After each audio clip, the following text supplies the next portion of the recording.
Hello everyone, this is Frank DeMora, the author of the book The Last Chronicles of Planet Earth. I'd like to inform you that you can go over to my website that you see the address below, and once you're there you can download my book today absolutely free.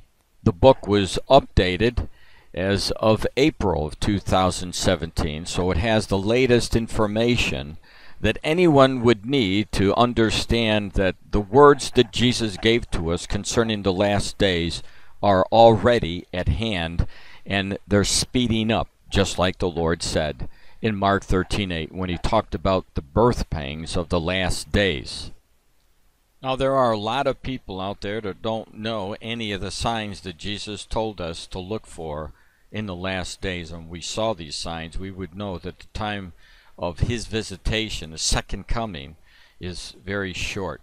One of those signs has to do with wars and rumors of wars, as you see where the Lord gave us this information in the Bible in Matthew chapter 24 verse 6, and it says this: "And ye shall hear of wars and rumors of wars. See that ye be not troubled, for all these things must come to pass, but the end is not yet." So in hindsight, because this is the final generation, we know that because Jesus pointed out in Matthew chapter 24 about the fig tree, which is in relation to the nation of Israel. And when Israel was born again as a nation, we know that that generation is still going to be alive to see Jesus Christ return. So we know we've been chosen as the generation. Otherwise, the Lord said, this generation will not pass till all these things come to pass. So we know part of his warnings, obviously, from Matthew 24:6, wars and rumors of wars. Now, since 2017, we've heard a lot of rumors of war, and I'm not talking about little skirmishes like we have been seeing, but now I'm talking about the rumors of World War III coming. And so, should we expect war? Well, it just depends whether you believe what Jesus Christ said or not. If he tells us that there are going to be wars, it would be in your best interest to listen to what he says and believe what he says. And I shouldn't have to say too much about the rumors of war, because if you've been watching television for the past 2 weeks, that's all they're talking about is the rumors of war and where these wars might be fought. And by the way, it's not by mistake or coincidence that the places that they're talking about are also listed in prophecy as well. For example, April the 9th, World War III fears as Russia and Iran threaten to respond to U.S. aggression after Syria strikes. Now, without actually going there, because I'm offering you my book for free, and all this information would be in my book if you read the book. So I'm just going to break it down very simply for you. Russia and Iran and Syria are mentioned in prophecy. Russia, for example, and Iran, you'll find in Ezekiel chapter 38 and 39 when these nations come together in alliance, and along with many other Muslim nations, Islamic nations, that they're going to go after the nation of Israel to try to wipe her out completely. And Syria is also mentioned in Isaiah chapter 17 verse 1, and you'll see it in the book of Jeremiah chapter 49, where we see that Syria is going to be leveled, left in a ruinous heap, set on fire. So not only does this article apply to what the words tell us in prophecy, but it shows us essentially what we're in store for. So if the Lord talks about these wars, and he's talking about Syria, Iran, and Russia, and they're listed in the wars, then you know the road that we're on. This article came out yesterday, April the 17th of 2017. Our military is building, Trump says he has no choice but to build up an army in World War III. Hint: Donald Trump has declared that the U.S. has no choice but to continue building a stronger military amid war tensions with North Korea. Here's another one that came out April the 17th, 2017. Donald Trump may strike North Korea. His advisor warns all options are on the table. I would consider this a rumor of war, wouldn't you? Now, the Sun came out with another article about the same issue. That was April the 17th of 2017. All-out war. North Korea warns nuclear war could break out at any moment as country vows to test missiles weekly. The country's foreign minister threatened the U.S. with all-out war if Trump is reckless enough to use military means.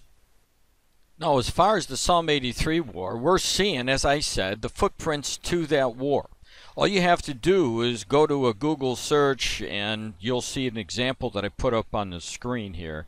These are only some of the articles that are dealing with Syria and Israel attacking each other. Israeli jets strike inside Syria, military site. Obviously, these are, as I said, smaller insursions, but they are leading to the big one, the mother of all prophecies, if you will, before the tribulation period, and that would be the Psalm 83 war, which will lead, as I said, to the Ezekiel war. Now, when you take a look at all these articles, and they'll go all the way back, because the Hezbollah, the Palestinians, and ISIS who are in the areas, or in the Palestinian-controlled areas, they're launching these attacks against Israel.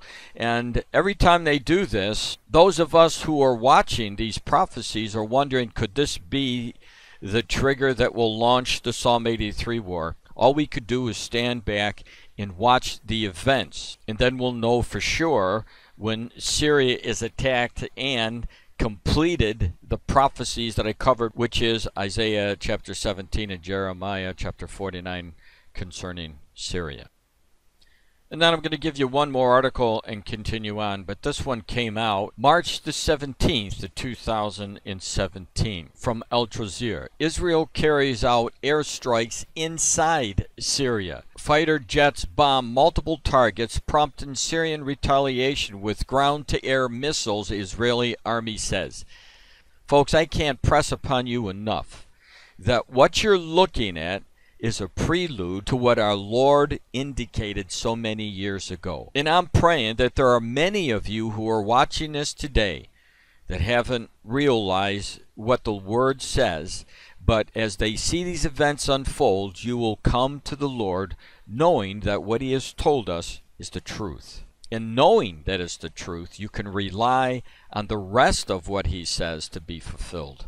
So the big question that most of the world is talking about right now is the United States going to find itself embedded in World War III with either Russia, North Korea? So just in case you did miss the latest information about this North Korea rumor, take a look at a short video with Vice President Pence. Since 1992, the United States and our allies have stood together for a denuclearized Korean peninsula.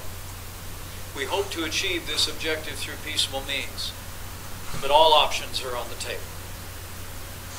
Just in the past 2 weeks, the world witnessed the strength and resolve of our new president in actions taken in Syria and Afghanistan. North Korea would do well not to test his resolve or the strength of the armed forces of the United States in this region. We will continue to deploy the THAAD missile defense system as a defensive measure called for by the alliance and for the alliance. We will continue to evolve a comprehensive set of capabilities to ensure the security of South Korea. And as our Secretary of Defense made clear here in South Korea not long ago, we will defeat any attack and we will meet any use of conventional or nuclear weapons with an overwhelming and effective response. Or possibly Iran. Well, what I can tell you for sure is that if these rumors don't pan out, there is going to be war. That's a given because that's what Jesus Christ taught us.